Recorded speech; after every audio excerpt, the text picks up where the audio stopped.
नमः शङ्कराय नमः शङ्कराय नमः शङ्कराय नमः शङ्कराय नमः शङ्कराय नमः शङ्कराय नमः शङ्कराय नमः शङ्कराय कृपासागराय शुकाव्यप्रदाय प्रणम्राखिलाभीष्टसन्दायकाय यतीन्द्रैरुपास्याङ्घ्रिपाथोरुहाय प्रबोधप्रदात्रे नमः शङ्कराय चिदानन्दरूपाय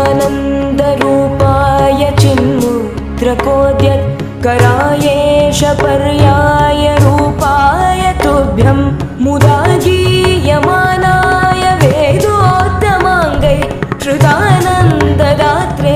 नमः शङ्कराय नमः शङ्कराय नमः शङ्कराय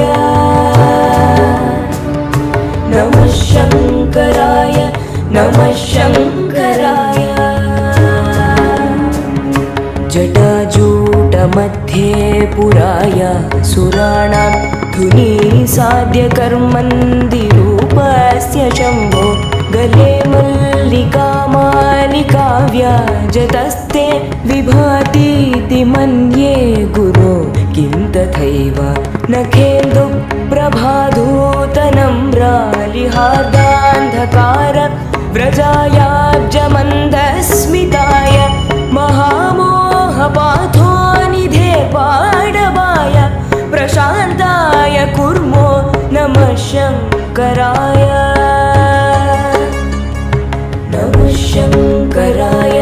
नमः शङ्कराय नमः शङ्कराय नमः शङ्कराय प्रणम्रान्तरङ्गाब्जबोधप्रदात्रे दिवारात्रमव्याहतुस्राय कामं क्षपेशाय चित्राय लक्ष्मक्षयाभ्यां विहीनाय कुर्मो नमः शङ्कराय प्रणम्रास्य पाथो जमोदप्रदात्रे सदान्तस्तमस्तोमसंहारकर्त्रे रजन्यामपीठ प्रकाशाय कुर्मो ह्यपूर्वाय पूष्णे नमः शङ्कराय नमः शङ्कराय नमः शङ्कराय नमः शङ्कराय नमः शङ्कराय नतानां हृदब्जानि फुल्लानि शीघ्रं करोम्याशु योगप्रदानेन नूनं प्रबोधाय चित्तं सरोजानि धत्से प्रफुल्लानि किं भो गुरो ब्रूहि मह्यं प्रभाधूतचन्द्रायुतायाखिलेष्टप्रदाय नतानां समूहाय शीघ्रं प्रदीपाय नम्रौघदुःखागपङ्क्तेर्मुदा सर्वदास्या नमः शङ्कराय नमः शङ्कराय नमः शङ्कराय नमः शङ्कराय नमः शङ्कराय विनिष्कासितानीशतत्त्वावबोधात् नतानां मनोभ्यो ह्यनन्याश्रयाणि